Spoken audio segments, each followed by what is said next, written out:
Cass, welcome back to my channel, What Cass Read. This is going to be the only book haul of the year, which, you know, is not too shabby. It's not too shabby considering I used to haul like every month. Things have changed since I had a child and I can no longer spend my money on books as willy-nilly as I used to. But yeah, I just figured with Black Friday going on, the holidays going on, this was a really good time to just stock up on some books. There's a couple different categories of the books that I really focused on. So it was interesting to see like where my mind was at when I was hitting the buy button. So there's a couple of books that are continuations of book series that I already had on my shelves and I just didn't have the next book or like the final book in the series.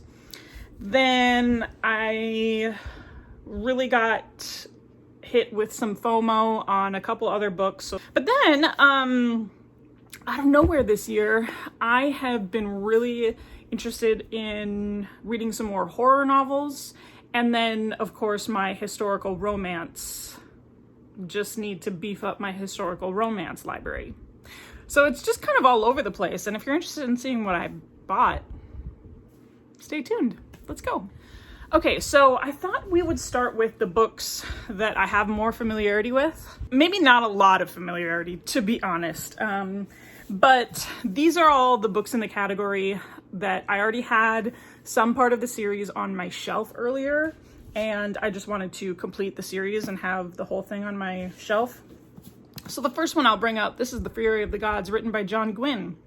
This is number 3 of the Bloodsworn trilogy. Is it gonna be just a trilogy or is it gonna be more than that? See, okay, so I don't know that because like he's written 1 4-book series and then he wrote a trilogy. And so I was always under the impression that this would be a trilogy, but now I don't know. Now I'm not too certain. I've read book 1 of this series already, and that was The Shadow of the Gods. Book number 2 is The Hunger of the Gods, and then book number 3 is The Fury of the Gods. I've read parts of book 2 and then I put it down because that's when I was in my like super slumpy, I can't read fantasy phase of my life. And from what I do remember of book number 1, I actually read it with my Patreon back when I had a Patreon. And it was a pretty solid read all across the board. I think my impression of the like 5 full-length John Gwynne books that I've read, he tends to leave you on a cliffhanger. And so I knew once this book came out, I would probably just want to get it and read all 3 of them again, like straight all the way through.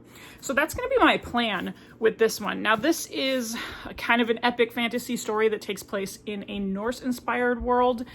We have an entirely large cast of characters. It's kind of, you know, we follow a family saga, there's tragedy that befalls people, there's mysteries that wind kingdoms together, and then of course there's these like massive giant gods in there as well. So book number 1, totally loved it. I got parts of book number 2, but now I'm gonna be a series binger and I'm gonna do that one. Then the next one that I've already read book number 1 for, I actually, when I finished book number 1, this was a couple years ago, I was like, yeah, I'm good. This ended on like a good enough note that if this is a standalone, so be it.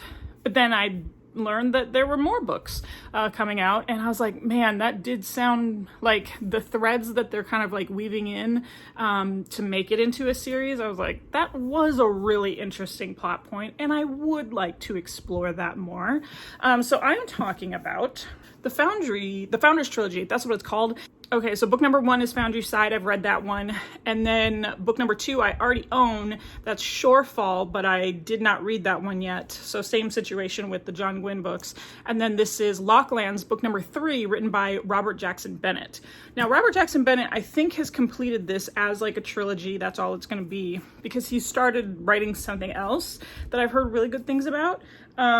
So this is going to be another series that I'm just going to have to reread the first book and then get back into the second 2. Because let's see, there was a young, I think she was a thief. Yeah, I think she was a thief in Foundry Side. Is this like industrial medieval fantasy world. And this thief, I don't remember what she had to steal, but it ended up being like a whole big thing where she kind of gets in over her head, and there's a lot of things at play in the world, the politics, the magic that she wasn't entirely sure of before, but now she's like neck deep in it. And the way that it ended, I thought it concluded really well, so that's why I thought initially it was going to be a standalone. But then I saw Shorefall, the cover of that, and what's on the cover of Shorefall is like a hint at some bigger bad magic going on, and I was like, ooh, I think I'm gonna like that one. Okay, so I bought Locklands to wrap up the trilogy. Then if you watch my vlogs, I got this in the mail. So this is The Light of All That Falls, written by James Islington. This is book number 3 of the Lycanius trilogy. I have had books number 1 and 2 on my shelf up there for years. Haven't read them yet. So now that, and this was one of those, like, I gathered those books from like Half Price Books, and so every time I saw one, I would just pick one up. And so for the longest time, the trilogy has just been sitting incomplete on my shelf, and I just decided, you know what, let's just get it. And then since you're in this really big series phase of your life right now, this is one of the series that I do want to get to. So James Islington, this was, I think, a Magical Academy type of situation. The Shadow of What Was Lost, An Echo of Things to Come, there they are on the back of this book, was book number 2, and then The Light of All That Falls is book number 3. And yeah, the trilogy is complete, so that will be one that I would like to get to. And then a duology that I haven't gotten to yet either. This is Hellbent, written by Leigh Bardugo. This is the sequel in the duology to Ninth House. These were, I think, Leigh Bardugo's first foray into adult fantasy fiction. And if I'm remembering the synopsis of Ninth House, it was getting some mixed reviews, and I think I've got a whole opinion of that, just in terms of like how we treat Sarah J. Maas and Leigh Bardugo when they do venture into the adult realm, because there was just like really high stakes that we didn't do for Robert Jackson Bennett. We didn't do it for James Islington. So anyways, that's just my 2 cents. But I do remember there were mixed reviews just overall for Ninth House, but that it was some type of dark academia, secret society kind of book. So I saw this one on sale and decided to just grab it. And then the other duology that I have that I haven't read, this is the Wildwood duology, written by Hannah Witten. So the first book is For the Wolf. It was a total cover buy. And then when she came out with the second book, For the Throne, I was like, all right. So this one was for sure a cover buy. The second daughter is For the Wolf, and then the first daughter is For the Throne. That's like the tagline. So it follows 2 sisters, each with their own book. And I think it would be fun just to like knock out a duology. And Hannah Witten has been producing a lot. Like, I've seen a couple of series out there with her name on it now. So I just want to give that one a try. And then we'll see where I go from there with Hannah Witten, because she's just got a couple on Kindle Unlimited that I thought looked pretty good. Okay, so the next category of books are going to be books that were just random and I wanted them. The first one is a book that I have wanted for a while. When it came out, I didn't want the hardcover. That was literally all it was. So I just waited until now, I guess, because now I have the floppy paperback. So this is Empire of the Vampire, written by Jay Kristoff. One of my favorite booktubers, Crystal from Crystal's Bookish Life. She primarily reads romance, but I think she read the duology. Empire of the Damned is the second book, but just like the way she was talking about it in a vlog, I was like, you know what? I haven't read that yet, and it's been a minute since I've read a Jay Kristoff. I personally did really like the Nevernight trilogy. Like, back in my early booktube channel days, I think vlogging book number 3 was one of my first vlogs that I ever did, and it was one of those series that like I would like to return to someday, because I spread it out so much reading book 1, book 2, book 3, that by the time I got to book 3, it was like enjoyable, but it probably could have been better if I had read them all in a row. So I know that Jay Kristoff does tend to do some different things with the way that he writes. I remember let's see, I remember the Nevernight trilogy that had footnotes that kind of set people off. This one, I didn't hear anything about footnotes, but he just does write like very prosy, purple prosy kind of stuff. And I'm fine with that. I'm fine with Jay Kristoff's writing.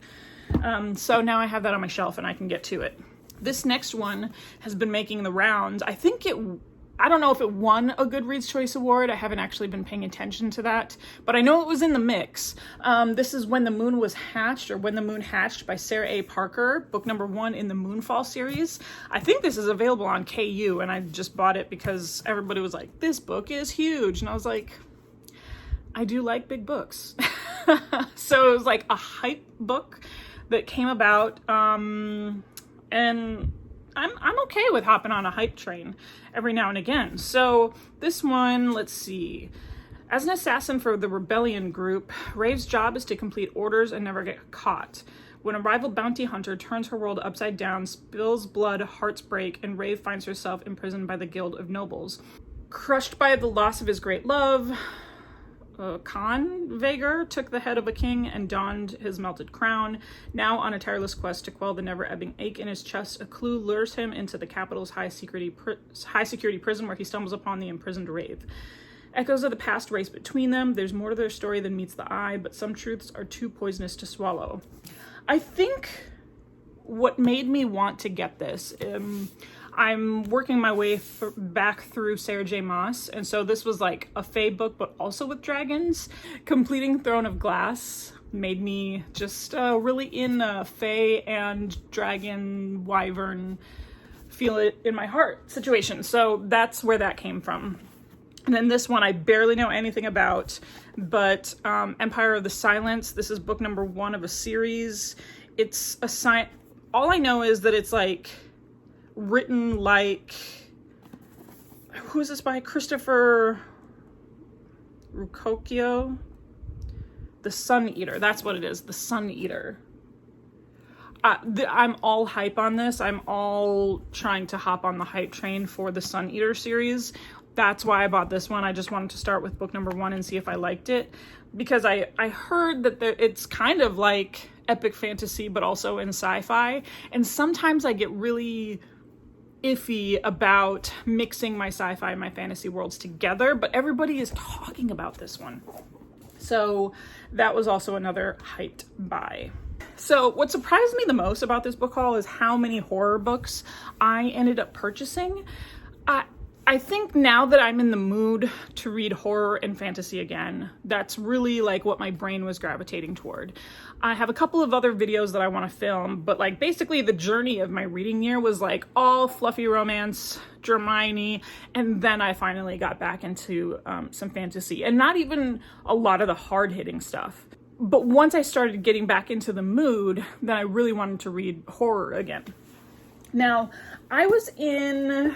I reread a Kennedy Ryan book, and the character is originally from New Orleans, and she talks about Hurricane Katrina and just like the impact of Louisiana on this character. And I was like, I would like to read some more books set in Louisiana. I would like to read some dark, twisty horror books set in Louisiana. And much to my surprise, all the lists were like, duh, Interview with the Vampire, Anne Rice. Like, if you want to read a book set in New Orleans and you want to read about vampires or just some type of like paranormal horror aspect to it, this is your book. And it was so funny because like I literally never considered an Anne Rice novel like that. I was like, oh shit. And she was from New Orleans. So I was like, okay, this might be what I'm looking for. Just like, I just want that southern bayou, but also Big Easy feel of New Orleans with a little bit of twistiness. Not totally like True Blood, gory, but I could go with that. And I still actually haven't read the Sookie Stackhouse book series, but that's neither here nor there. Anyways, so I had to pick up Anne Rice because I was like, man, all these lists are like, if that's what you want to read, that's your book. And I recently read Carrie from Stephen King this year, and that book is 50 years old. I think this book is also around 50 years old, so it's just kind of fun. Maybe I will just start a whole thing where I start reading books published 50 years ago. I don't know. I have a funny story with Anne Rice. Actually, the only other time that I have considered reading an Anne Rice novel, I think I was like 14. When I was growing up, the young adult, new adult genres were non-existent. Like, or the age groups of stories were non-existent. So if you were someone like me who was reading above their grade level and wanted to push themselves, you were jumping into some adult books pretty early. And so I was like, oh, I like vampires. I'll pick up a vampire book. And it was like literally Anne Rice was the only author on the shelf. And it was, which one was it? It wasn't Interview with the Vampire. I think maybe it was like The Vampire Lestat. It was all out of order. I didn't pick up the first one because The Interview with the Vampire is the first one. So I didn't know anything about these characters, and I certainly hadn't seen the movie. I was a little too young when the movie came out that my parents wouldn't have let me watch it. So I had no idea what I was getting into. I started reading it and I was like, I don't know what's going on. That's the only time I've considered an Anne Rice book. So over 20 years later, I'm going to give her a shot. Then I was still within this like Southern vampire-ish mood, and I saw the cover for this one and I was like, that kind of looks Southern, that kind of looks vampire-y. So it's called Bless Your Heart, written by Lindy Ryan. This one oh yes, Southeast Texas. And the Evans women, owners of the only funeral parlor in town, are keeping steady with normal business. The dead die, you bury them. End of story. That's how Ducey Evans has done it for the last 80 years, and her progeny, Lenore, the experimenter, and Grace, Lenore's soft-hearted daughter, have run Evans' funeral parlor for the last 15 years without drama. But when town gossip Mina Jean Murphy's body is brought in for a regular burial and she rises from the dead instead, it's clear that the original vampires are back. So, Southeast Texas, I live in Texas, and Southeast Texas is that what it wasn't Southwest? Yeah. Southeast Texas is a special brand of Texas, just like the weather, the mugginess. It kind of reminds me of like the bayou. I mean, it's on the Gulf, so it's kind of giving me that same atmosphere that I'm really looking for. Then I had to pick up the Grady Hendrix book, How to Sell a Haunted House. I read my first Grady Hendrix book. That's kind of what started this like Southern horror kind of interest, was I read a Southern book club's guide to slaying vampires by Grady Hendrix. And I really liked what I was reading, so I wanted to pick up some more. I want to read The Final Girl Support Group, but I also want to read My Best Friend's Exorcism, because that's kind of like the precursor to the Southern Book Club.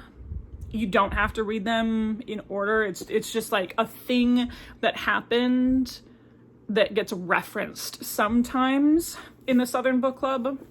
So I just thought that would be fun if I would read that one. And yeah, How to Sell a Haunted House, written by Grady Hendrix. Then this one caught my eye because I was just in the mood for some horror, and I thought it would be cool to read one set in Mexico. I did try and give Silvia Moreno Garcia a try, and I just don't like her books. They're all very like middle of the road for me. And the first one was Certain Dark Things, Vampires in Mexico City. Thought I would love it. It was a really disappointing book for me. This one, so it's The Hacienda, written by Isabel Cañas, and a chilling Mexican Gothic horror is what it says. Something is wrong with the Hacienda. Is this like a house, like a haunted house type of... In the aftermath of the Mexican War of Independence, a young woman is certain that her wealthy new husband and his remote estate will save her, but something sinister lurks within the Hacienda's walls. So a very, I guess, classic horror trope. Something's up with the house. And then this one, I also vlogged my 2 Stephen King books that I read this year, and I said that this book was on its way to me.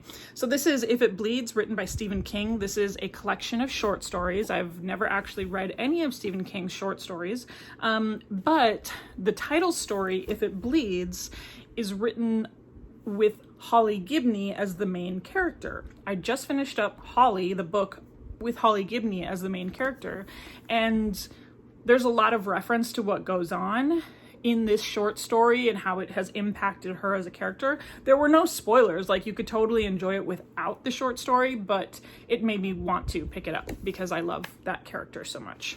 Whew. All right, turning and burning. That was the end of the horror novels. So now I'm going to transition into a couple stacks of historical romance that I got, 2 authors that I picked up. I don't really know a lot about them. I just know that I like this author and I wanted to get this series of hers. So I picked up 4 books in a novella written by Lorraine Heath. This is the Scoundrels of St. James series. The first book, I believe it is this one, is called In Bed with the Devil. The next book, I don't know if they're in order, I'm sorry. Between the Devil and Desire, Surrender to the Devil, Midnight Pleasures with the Scoundrel, and then the novella is The Last Wicked Scoundrel. So this is a very popular Lorraine Heath series, and I've read her Lost Lords of Pembroke series that I've just loved. And from all the research that I've done, this particular series of books takes place where all the main characters like grew up on the streets of London, and that just tends to be like a trope that I'm totally into in my historical romance novels, so I wanted to give that one a shot. And then this one, I already have a couple of the books in this series as well. This is the In Want of a Viscount. I think this is book number 3 of her Chessmen series. So I have books 1 and 2, haven't read those yet. But Lorraine Heath just is like an author that I fell so hard for her after I read the first trilogy of hers, or the first trilogy that I read of hers, that like I'm kind of just like willing to go out on a leap of faith and just like buy Lorraine Heath books without knowing anything about them. Okay, and then the last set of books that I have for this haul today is, gosh, I don't even know the name of the trilogy. The Loyal League, is that what it is? I think so. I think it's the Loyal League series. So written by Alyssa Cole. So the first book is called An Extraordinary Union. Second book, I think, is An Unconditional Freedom.